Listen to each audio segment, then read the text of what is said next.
ঢাকা বিশ্ববিদ্যালয়ের শিক্ষার্থী ও ছাত্রদল নেতা শাহরিয়ার আলম সাম্য হত্যার ঘটনায় ৮ জনকে গ্রেফতার করা হয়েছে বলে জানিয়েছেন ডিএমপি কমিশনার শেখ মোহাম্মদ সাজ্জাদ আলী।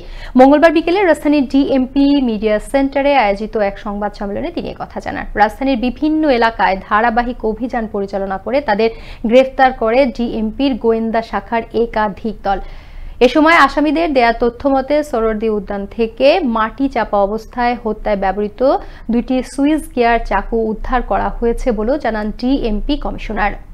ভটিকার ঢাকা বিশ্ববিদ্যালয়ের মেধাবী শিক্ষার্থী এস.এম. শাহরিয়ার আলম সাম্য সোহরাওয়ার্দী উদ্যানে কতিপয় দুর্বৃত্তের হাতে নির্মমভাবে খুন হন। আপনারা অবগত আছেন, চাঞ্চল্যকারী হত্যাকাণ্ডের ঘটনায় শাহবাগ থানায় একটি হত্যা মামলা রুজু হয়।